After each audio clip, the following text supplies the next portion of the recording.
الحمد لله وكفى وسلام على عباده الذين اصطفى أما بعد فقد قال الله تبارك وتعالى في كلامه المجيد والفرقان الحميد أعوذ بالله من الشيطان الرجيم بسم الله الرحمن الرحيم يا أيها الذين آمنوا اجتنبوا كثيرا من الظن إن بعض الظن إثم ولا تجسسوا ولا يغتب بعضكم بعضا أيحب أحدكم أن يأكل لحم أخيه ميتا فكرهتموه واتقوا الله إن الله تواب رحيم صدق الله العظيم.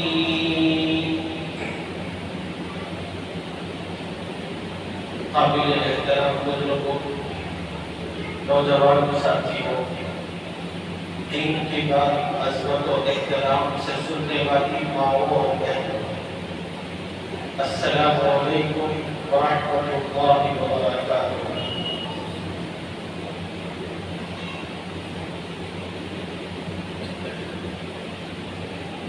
مسلم سماج، مسلم خاندان، مسلم گھرانوں سے متعلق اللہ اور اس کے رسول صلی اللہ علیہ وسلم کی چاہت اور خواہش یہ ہے کہ مسلمان جہاں کہیں بھی ہو اور جس علاقے اور جس مقام پر ہو وہ باہمی محبت کے ساتھ، الفت کے ساتھ، ہمدردی اور خیرخواہی کے ساتھ، وفاداری کے ساتھ ایک دوسرے کا خیال رکھتے ہوئے اپنی زندگی گزارے۔ اللہ اور اس کا رسول کبھی یہ نہیں چاہتا کہ مسلمانوں میں باہمی اختلاف ہو، انتشار ہو، جھگڑے ہو، فتنے ہو، فسادات ہو۔ قرآن مجید میں پارے 26 میں ایک سورہ مبارکہ ہے، اس کا نام سورۃ الحجرات ہے۔ اللہ تعالیٰ نے یہ سورت مسلمانوں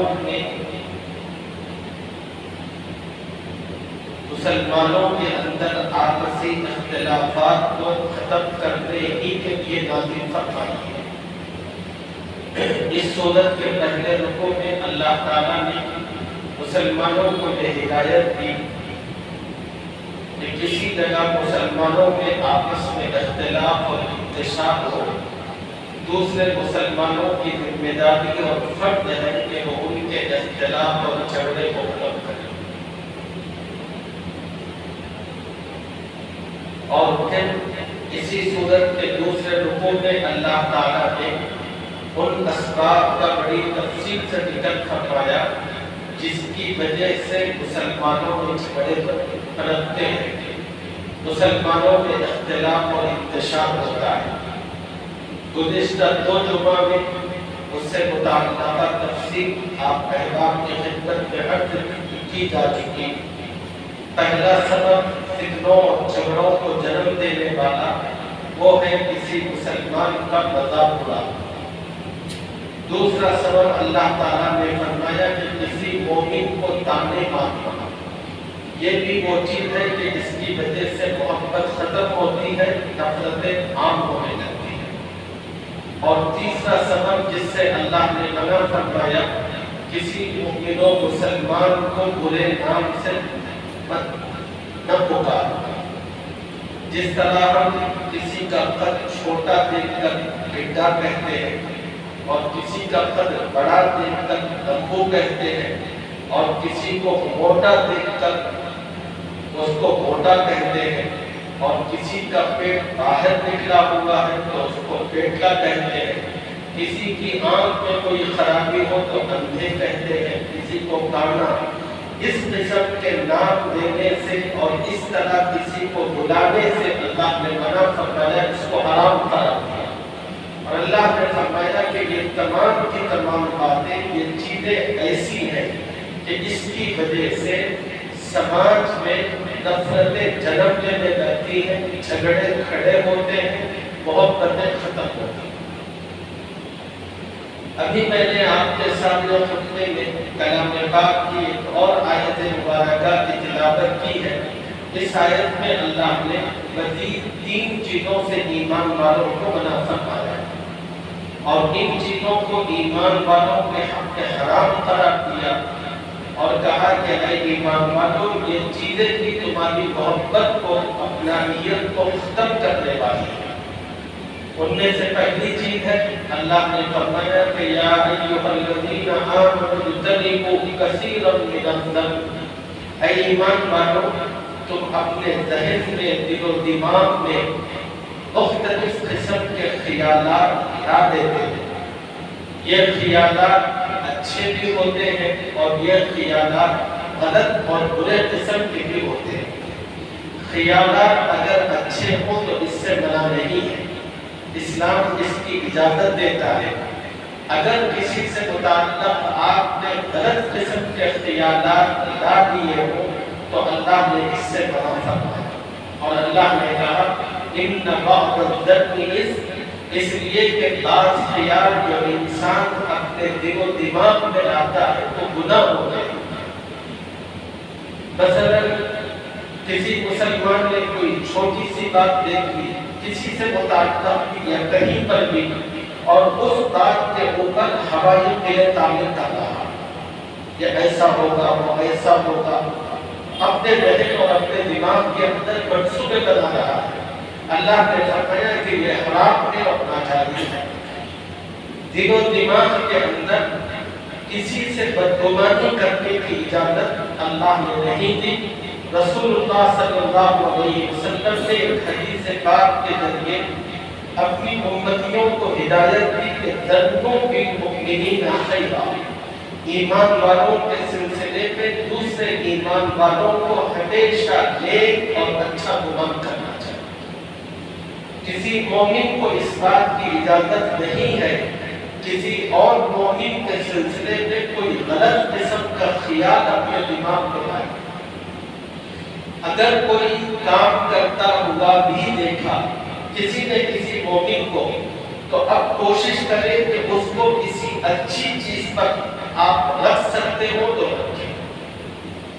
مثلا اگر آپ نے کسی مومن کو دیکھا کہ شراب کی دکان سے نکل رہا،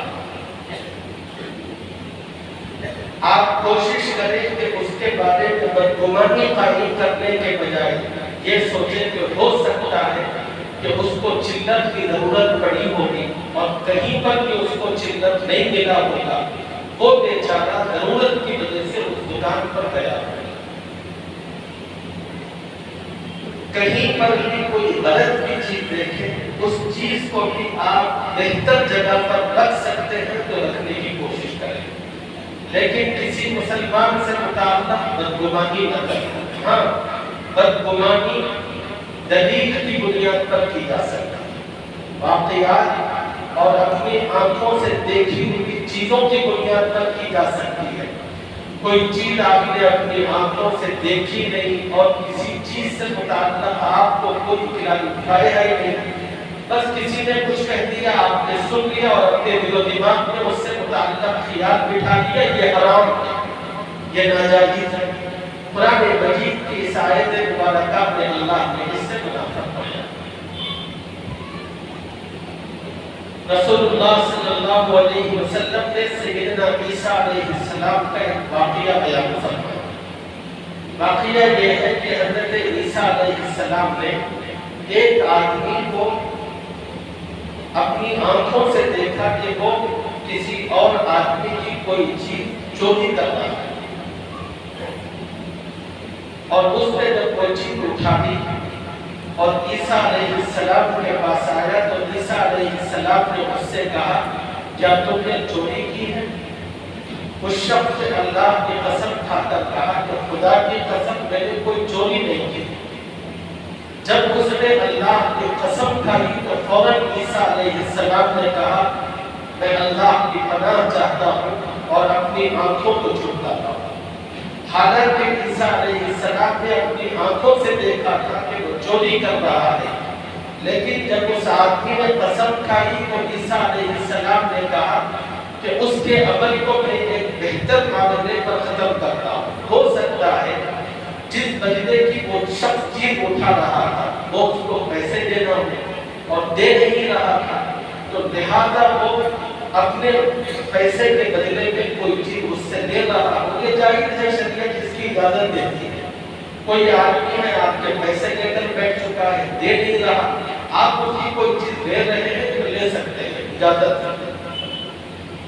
تو حضرت عیسیٰ علیہ السلام نے کہا کہ میں اس معاملے کو اچھے گمان پر ختم کرتا ہوں۔ یہ اللہ اور اس کے رسول صلی اللہ علیہ وسلم کی تعلیم ہے۔ خواہ مخواہ کسی معاملے میں بدگمانی نہیں۔ ہمارے اپنے سماج میں بہت سارے لوگ بہت سارے کام کرتے ہیں اور وہ کام ایسا ہوتا ہے کہ اس پہ دو باتوں کا امکان ہوتا ہے کہ اس کام کو اس نے اچھا بھی کیا ہوگا، غلط بھی کیا ہوگا۔ تو ایک مومن سے ہے وہ کام کرنے والا، آپ بھی مومن ہیں تو آپ کو اس مومن سے متعلق اچھا گمان کرتے ہوئے یہی سمجھنا ہے کہ اس نے اس کام کو اچھا کیا ہوگا۔ اگر شریعت کے اس اصول کو فالو نہیں کریں گے تو ہم اپنی زندگی میں انتہائی کنفیوژن کا شکار رہیں گے۔ اس کی کچھ مثالیں میں آپ کو دیتا ہوں۔ ایک موٹی مثال یہ دیجیے کہ بہت سارے قصاب ہیں جو ہمارے یہاں بکرے کا گوشت بھی کاٹتے ہیں، گائے کا گوشت بھی کاٹتے ہیں یا کوئی مرغی بھی کاٹتے ہیں۔ اب وہ تمام کے تمام دکاندار مسلمان ہیں اور ہمیں یہ گمان رکھنا ہے مسلمان ہونے کی حیثیت سے کہ مسلمان کی دکان سے ہم گوشت لے رہے ہیں تو اس مسلمان نے قاعدے کے مطابق خدا کا نام لے کر اس کو ذبح کیا ہوگا۔ اب آپ کو اجازت ہے اللہ کی طرف سے بھی، رسول صلی اللہ علیہ وسلم کی طرف سے، آپ اس کی دکان سے بغیر کسی تکلف کے گوشت لے کر کھا بھی سکتے ہیں، استعمال کر سکتے ہیں، پکا سکتے ہیں۔ اور اگر کہیں کسی نے کہا کہ بھئی وہ لوگ بھول کے کھاتے رہتے ہیں، ہم نے دیکھا کہ گالیاں دیتے رہتے ہیں، دباؤ بھی کرتے رہتے ہیں، یہ آپ نے نہیں دیکھا تو آپ کو چاہیے تھا۔ جس نے دیکھا ہوگا اس کے لیے شک ہے، آپ کے لیے شک کا موقع نہیں ہے۔ ایک مسلمان ہے اس کام کو کرنے والا، مسلمان کے سلسلے میں گمان اچھا رکھے۔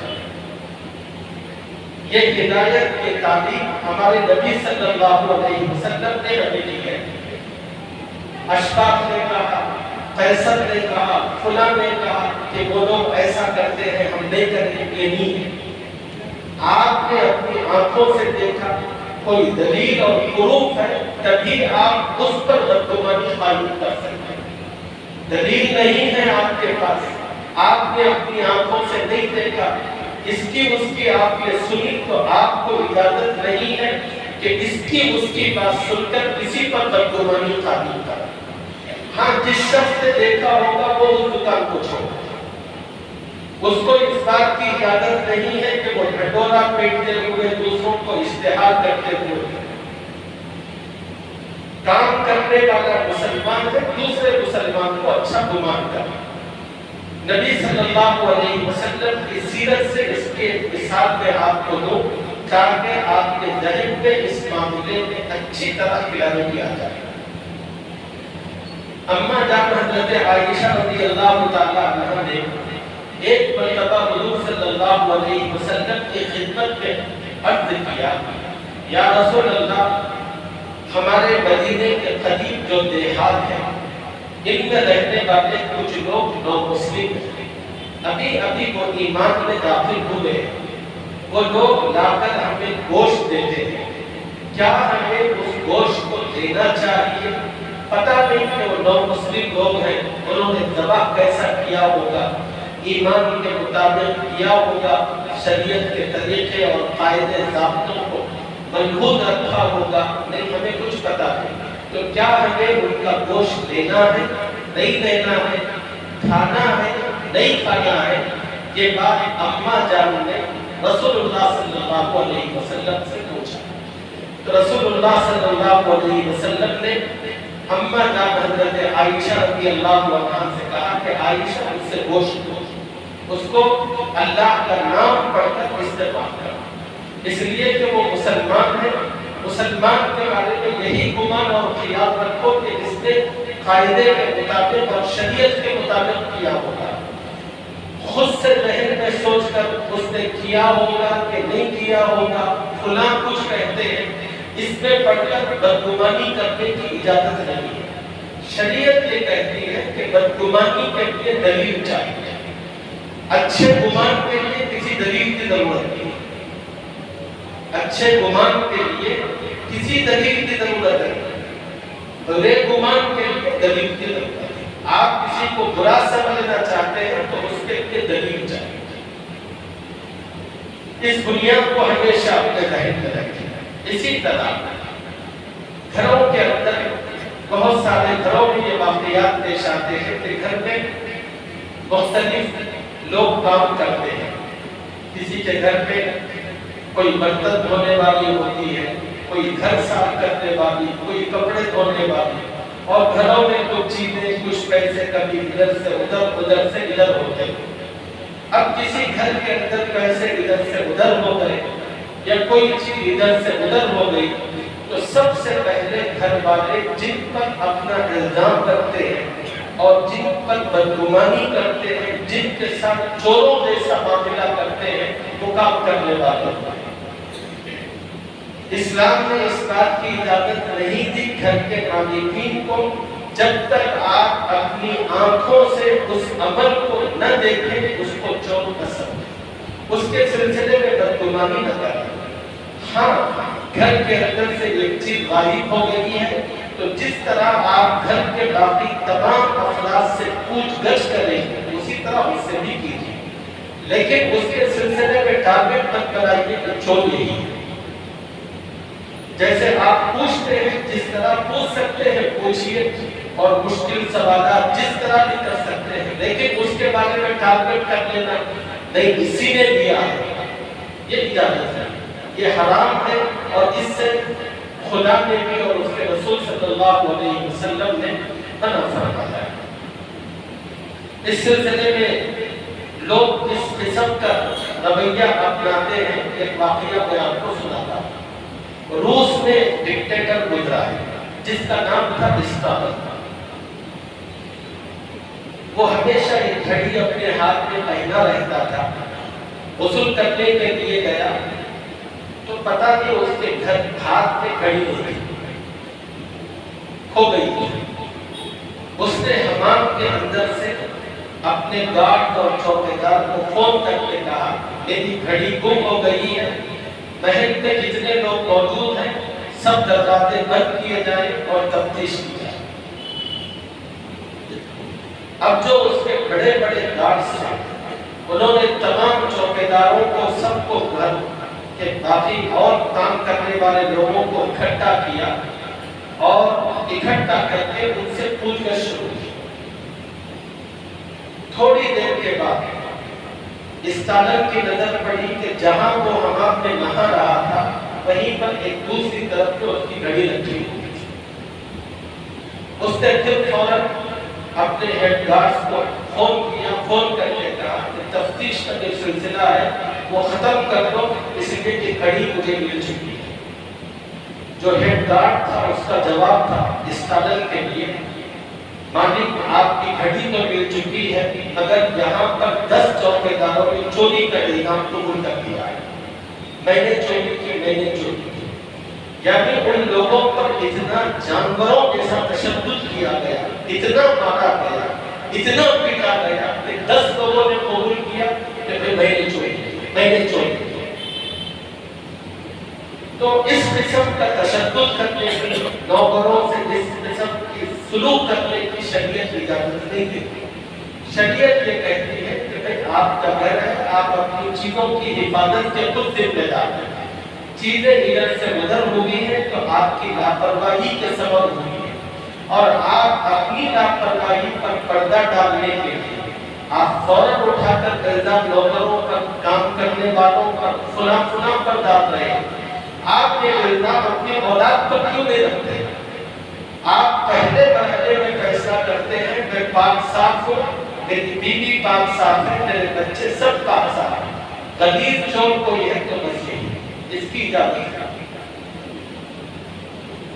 تو اس سلسلے میں خاص خیال رکھنے کی اور اس معاملے کو صحیح کرنے کی ضرورت ہے۔ اما جان حضرت عائشہ رضی اللہ تعالی عنہ فرماتی ہیں، ایک دیہات کی عورت تھی، وہ اکثر میرے پاس آیا کرتی تھی، اور جب بھی آتی تھی ملاقات کے لیے ایک شعر پڑھتی تھی عربی میں۔ اس کا ترجمہ یہ ہوتا تھا، ہار والا جو واقعہ ہے وہ واقعہ میرے رب کی بڑی عجیب نشانی تھی، اور اسی واقعے میں مجھے کفر سے ایمان کی طرف سفر کرنے کی توفیق عطا فرمائی۔ یہ اس شعر کا مطلب تھا، اور جب بھی آتی تھی وہ دیہاتی عورت یہ شعر پڑھتی تھی۔ ہار والے دن کا واقعہ میرے رب کی بڑی عجیب نشانی تھی، اور اسی واقعے کے نتیجے میں مجھے کفر سے نکل کر ایمان میں آنے کا موقع ملا۔ تو ایک دن اما جان حضرت عائشہ رضی اللہ عنہا نے اس خاتون سے پوچھا کہ وہ ہار والا واقعہ کیا ہے جس کو تم اکثر شعر میں پڑھتی ہو؟ وہ خاتون کہنے لگی کہ میں جس بستی میں رہا کرتی تھی اس بستی میں ایک بڑی حویلی اور کوٹھی ہوا کرتی تھی۔ اس کوٹھی کی ایک چھوٹی سی بچی ایک دن ایک خوبصورت ہار پہن کر باہر تھی، اور وہ باہر گھوم پھر رہی تھی، لیکن جب وہ واپس اپنے گھر گئی تو اس کے گلے میں ہار نہیں تھی۔ اب ظاہر سی بات ہے، جب ہار کوئی چیز گم ہو جاتی ہے تو فوراً تلاش شروع ہوتی ہے، اور اس معاملے میں سب سے پہلی جو نظر جاتی ہے وہ کمزوروں پر، غریبوں پر جاتی ہے۔ اور اسی بستی میں میرا ایک جھونپڑا بھی تھا، اور میں غریب تھی۔ سب لوگوں نے کہا کہ یہ غریب ہے، ہار اسی نے چوری کیا۔ پھر وہ عورت کہنے لگی مجھے حویلی میں لایا گیا، میرے کپڑے تار تار کر دیے، ننگا کر دیا گیا میری تلاشی کے اندر، اور وہ لوگ مجھے ننگا کر کے تلاشی دے رہے تھے۔ اتنے میں ایک چیز جس ہاتھ کی انہیں تلاش تھی وہ اپنے منہ میں لے کر اسی صحن کے اندر جہاں پر جس کی تلاشی کا عمل ہو رہا تھا ڈال کر چلی گئی۔ جب وہ ہاتھ چیل نے اپنے منہ سے ڈالا تو سب لوگ شرمندہ ہوئے، کہنے لگے کہ یار ہم نے بہت ظلم کر دیا اس غریب کے ساتھ، ہاتھ تو وہ چیل اٹھا کر لے گئی تھی، اس لیے کہ ہو سکتا ہے کہ بچی کے گلے سے وہ کھل کر گر گیا تھا، اور چیل نے دیکھا، پتہ نہیں کیا سمجھ کر اٹھا لیا، پھر اس نے اس کو یہاں گرا دیا۔ وہ عورت کہتی ہے کہ اس واقعے کے بعد مجھے اس بستی سے اور بستی کے لوگوں سے انتہائی شدید نفرت ہوئی، اور میں اپنا گٹھڑا باندھا اور بستی سے نکل گئی، اور میں کچھ دور پہنچی ایک گاؤں کے اندر، تو کچھ لوگوں نے مجھے بتایا کہ مدینے کے اندر ایک نبی مبعوث ہوئے ہیں جن کا نام محمد صلی اللہ علیہ وسلم ہے۔ تو چنانچہ میں وہاں سے نکل کر مدینہ آئی اور ایمان میں داخل ہوئی۔ یہ ہے بات۔ تو اس وجہ سے میرے دوستوں کہ کبھی کسی آدمی پر ڈائریکٹ الزام مت نہیں رکھنا، الزام رکھنے کے لیے دلیل کی ضرورت ہوتی ہے، اور قرآن مجید کی اس آیت میں اللہ نے اس سے منع فرمایا۔ اور ہم لوگ اپنے گھروں میں روزمرہ کے معاملات میں گھروں میں جو نفرتیں ہوتی ہیں وہ سب بدگمانیوں کا نتیجہ ہوتی ہے۔ کبھی بھی کسی سے متعلق بیٹا ہے، بہو ہے، آپ کی اور وہ ہے، بدگمانی مت کیجیے، اور خود سے ہوائی خیل تعبیر مت کر دیجیے۔ چیزوں کو دیکھیے، سمجھیے۔ جہاں بدگمانی آتی ہے وہاں اعتماد اور محبت کا رشتہ ختم ہوتا ہے۔ جب اعتماد اور محبت کا رشتہ ختم ہو تو رشتہ جو ہے وہ نفرت اور دشمنی ہے۔ اس سے اپنے آپ کو، اپنی زندگیوں کو پاک کیجیے۔ آج ہماری اپنی زندگیوں کے بہت سارے جو مسائل ہیں، ہماری اپنی بہت ساری جو دشمنیاں ہیں، اس کی بنیاد یہی ہے کہ ہم لوگوں نے اللہ کے اس حکم سے اپنی زندگی کو بالکل الگ کر دیا۔ آئیے خدا کے حکم کی طرف اور عہد اور وعدہ کیجیے، ہم کسی کا مذاق نہیں اڑائیں گے، کسی کو تانا نہیں ماریں گے، کسی کو آڑے نام سے نہیں پکاریں گے اور کسی کے سلسلے میں بدگمانی کبھی نہیں کریں گے۔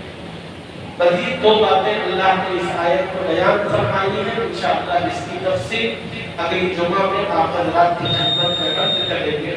اللہ مجھے اور آپ کو ان نحوست بھری چیزوں سے اپنے آپ کو اور اپنے گھرانے کو اور اپنے خاندانوں کو اور اپنے سماج کو سے دور کرنے کی توفیق عطا فرمائے۔ آمین یا رب العالمین۔